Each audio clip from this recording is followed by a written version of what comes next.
Adana, she said with deep sadness, my forgiveness is not for sale, and my love was never lost.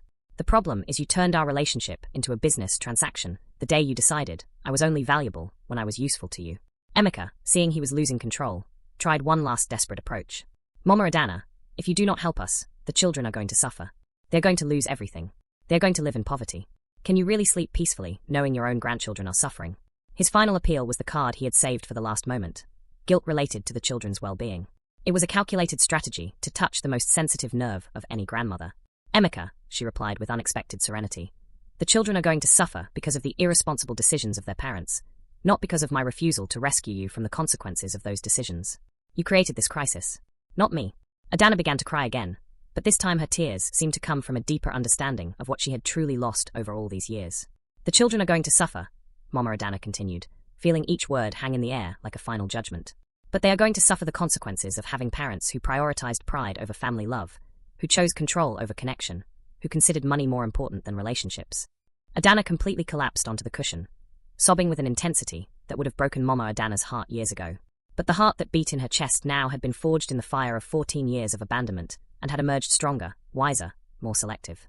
Mama, she whispered through her tears. What can I do? Tell me what I can do to fix this. Adana, Mama Adana replied with serene sadness. Some things in life cannot be fixed. Some decisions have permanent consequences. You decided I was not valuable enough to keep in your lives when everything was going well. You cannot expect me to now consider you valuable enough to rescue you when everything is going wrong. Emeka stood up with brusque movements, his frustration finally overflowing. You know what, Mama Adana? You are right. You were a mistake from the beginning. You were a constant interference. Adana is better off without your drama, without your constant need for attention, without your emotional manipulation. His words were like a final gift of clarity. After hours of masks and manipulation, he had finally shown his true essence. A man so insecure he needed to isolate his wife from all sources of love and support to feel powerful. Thank you, Emeka, she said with a genuine smile. Thank you for confirming exactly who you are and why I made the right decision not to help you. Adana looked at her husband with an expression of horror and belated understanding. Emeka, did you really just call my mother's legitimate pain drama? Did you really just confirm that you manipulated me to push her away? Adana, do not let her confuse you, Emeka insisted, but his voice had lost all authority. We need that money. We need to save our family.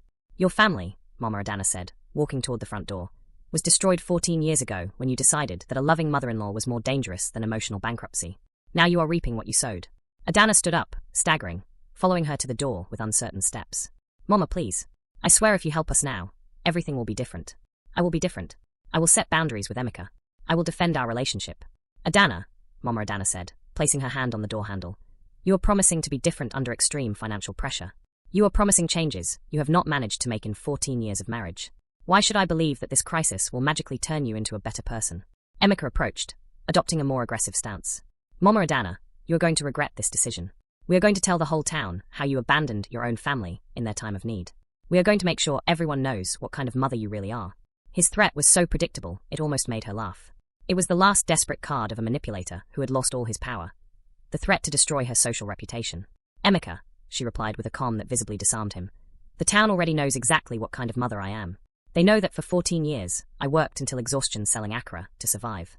They know I never spoke ill of you despite your abandonment. They know I maintain my dignity, even in poverty. She opened the door wide, feeling the river breeze fill her home with fresh, purifying air. What they are going to discover now is what kind of children and son-in-law you are.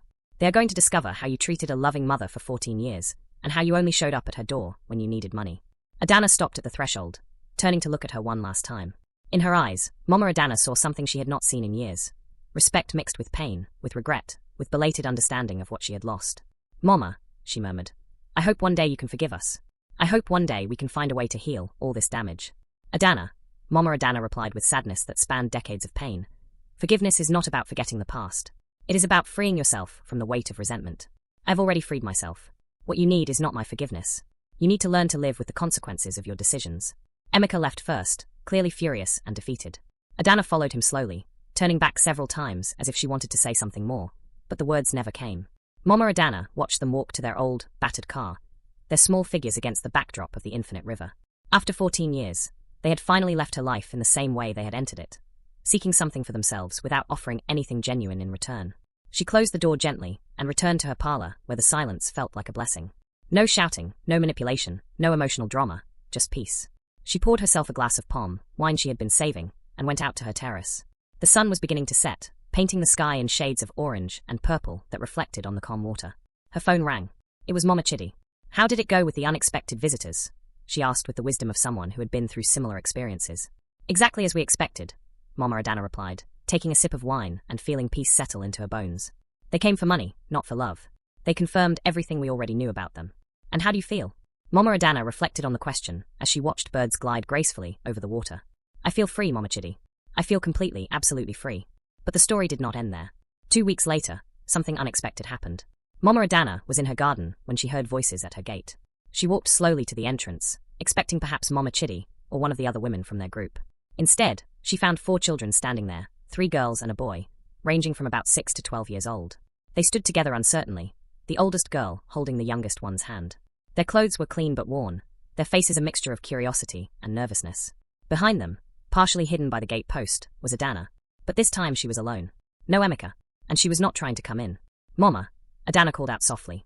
Please, I am not here to ask for anything. These are your grandchildren. They asked to meet you. They have been asking for weeks.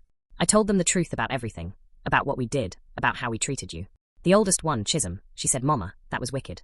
We want to meet our grandmother, even if you were too foolish to keep her. Mama Adana's heart constricted as she looked at the 4 children. She could see traces of herself in their faces, echoes of Adana as a child, the continuation of her bloodline that she had been denied for so long. The oldest girl, Chisholm, stepped forward bravely. Grandmama, my mother says you have every right to turn us away. She says she deserves it. But we are children, and we just want to know you. We do not need money or anything.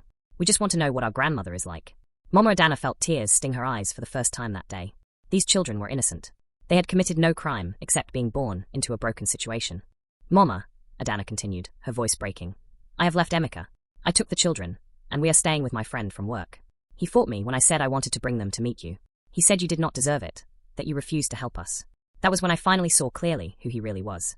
It took losing everything, our house, our money, our stability, for me to understand what I had lost in you.